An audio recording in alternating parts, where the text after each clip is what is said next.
मेरा कहना था कि जैसे आपने उनको लोकसभा चुनाव के साथ या कारगिल के चुनावों के रिजल्ट के साथ जोड़ा, उससे मुझे आपत्ति थी। मैंने थोड़ा करेक्ट करने की आपको कोशिश की है, तथ्य प्रॉपर देने की कोशिश की है आपके चैनल के माध्यम से लोगों को। जहां तक लोकसभा के चुनाव की बात है, तो Bharatiya Janata party is a government, is a party of the people, by the people, for the people. Bharatiya Janata party ने अपने कार्यकाल में एससी के लिए, एसटी के लिए, पिछड़ों के लिए, वंचित के लिए, बिजली के लिए, पानी के लिए, सड़क के लिए, या ओवरऑल अंतर्राष्ट्रीय स्तर पे, डिफेंस स्तर पे, फॉरेन अफेयर स्तर पे भारतीय जनता पार्टी ने जो कामकाज किए वो, और भारतीय जनता पार्टी ने जो अपना संगठनात्मक विस्तार किया, उन सबको लेकर भारतीय जनता पार्टी चुनाव में उतरी कि भारतीय जनता पार्टी पूर्ण बहुमत के साथ फिर एक बार, तीसरी बार दिल्ली में सरकार बनाएगी। जहां तक कारगिल की आपकी बात की है, थोड़े तथ्य प्रॉपर रहे। कारगिल हिल डेवलपमेंट काउंसिल का चुनाव इससे पहले वर्ष 2018 में हुआ था, और भारतीय जनता पार्टी मैं सिर्फ इस चीज को जोड़ रहा था। मैं तो कारगिल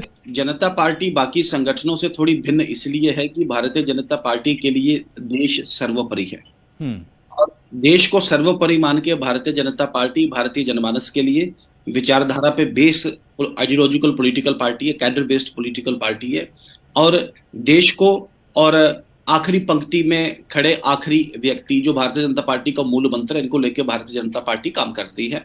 भारतीय जनता पार्टी ने वर्ष 2014 से लेकर अभी तक विकास के दम पे, अपनी कार्य पद्धति के दम पे, अपनी कार्यशैली के दम पे बार बार देश में सरकार बनाई है, प्रदेशों और प्रांतों में भी भारतीय जनता पार्टी ने अपनी सरकार बनाई। हाँ, वो दूसरी बात है कि कई प्रांतों में भारतीय जनता पार्टी उस मार्जिन से रह भी जाती है, लेकिन उसके बावजूद भी भारतीय जनता पार्टी का जो प्रदर्शन है वो अच्छा रहता है। और भारतीय जनता पार्टी का जो कार्यकाल है, जिसे अमृतकाल के नाम से भी प्रचलित, खैर अमृतकाल तो आजादी के 75 वर्ष के साथ हम गिन रहे हैं, लेकिन भारतीय जनता पार्टी के इस कार्यकाल को अमृतकाल के साथ भी कोरिलेट किया जाएगा, क्योंकि जो भारत के जनमानस और भारत के पॉलिटिकल होराइजन में जो डेवलपमेंट के जो अचीवमेंट भारतीय जनता पार्टी के दौरान की गई, सबसे पहले जल की बात करें, 70 साल हमें आजाद हुए होंगे, लेकिन भारत के लोगों के पास साफ पीने का पानी हर एक व्यक्ति के पास नहीं था। भारतीय जनता पार्टी ने टारगेट किया हर घर को साफ पीने वाला पानी, हर घर को बिजली, हर घर को बिजली का बल्ब,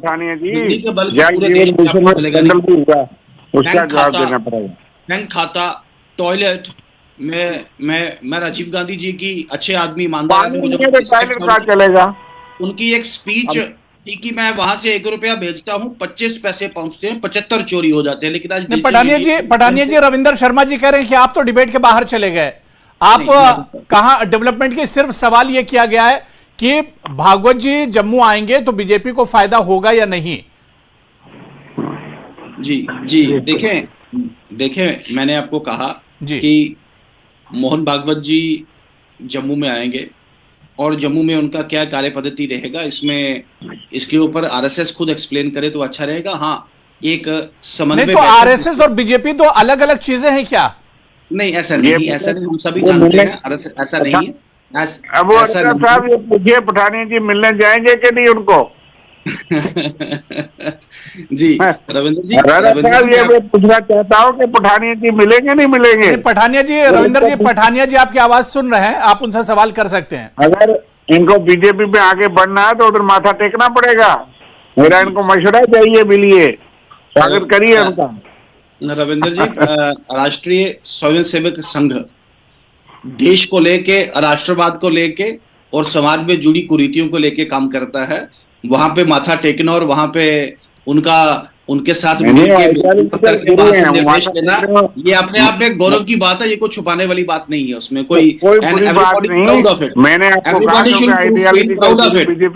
कांग्रेस के मित्रों को एक या बाकी पॉलिटिकल पार्टीज के मित्रों को बहुत बड़ा आपको खल रह जाएगा कि आप आरएसएस का जो एक रिफॉर्मिस्ट जो एजेंडा है आरएसएस का, अगर आप इसमें कॉम्पिटिटिव भी करना चाहें तो वनवासी कल्याण केंद्र, और सबसे पहले जो नॉर्थ का जवाब नहीं दे रहे था, मैंने पूछा इतना घुमा क्यों रहे हो?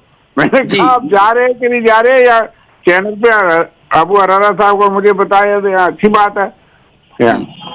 मैं आपको बता रहा हूं कि स्वयं इंदिरा गांधी जी आरएसएस द्वारा संचालित एक संगठन जो कि असम और असम नॉर्थ ईस्ट में काम करता था, हर साल उनके, चलिए ठीक है, देखिए सवाल का जवाब तो नहीं दिया पठान।